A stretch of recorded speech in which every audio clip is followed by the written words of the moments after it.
नमस्कार सबैलाई। आज म तपाईहरुलाई कसरी एआई प्रयोग गरेर गीत बनाउन सकिन्छ भनेर सिकाउन गइरहेको छु। सुरुमा च्याट जीपीटीमा जानुहोस् र टाइप गर्नुहोस् राइट नेपाली सङ्ग्स लिरिक्स। अब त्यो लिरिक्सलाई कपी गर्नुहोस्।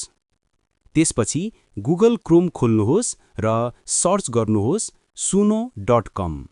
अब साइन अप विथ गुगलमा क्लिक गर्नुहोस्। त्यसपछि यो बटनमा क्लिक गर्नुहोस्।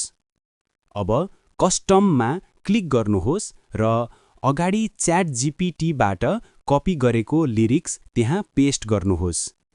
स्टाइल भन्ने ठाउँमा मादल बीट, गिटार, नेपाली स्टाइल भनेर टाइप गर्नुहोस् र क्रिएटमा क्लिक गर्नुहोस्। अब केही समय वेट गर्नुहोस्। त्यसपछि प्ले बटनमा क्लिक गरेर गीत सुन्न सक्नुहुन्छ। जुन गीत मन पर्छ त्यो डाउनलोड गर्न सक्नुहुन्छ।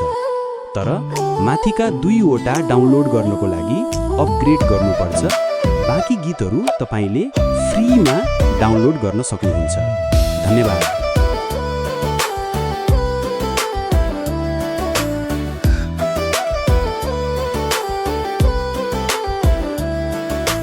पहिलो नजरमै मन छोयो तिमीले, अझै पनि सम्झिन्छु त्यो बिहानलाई।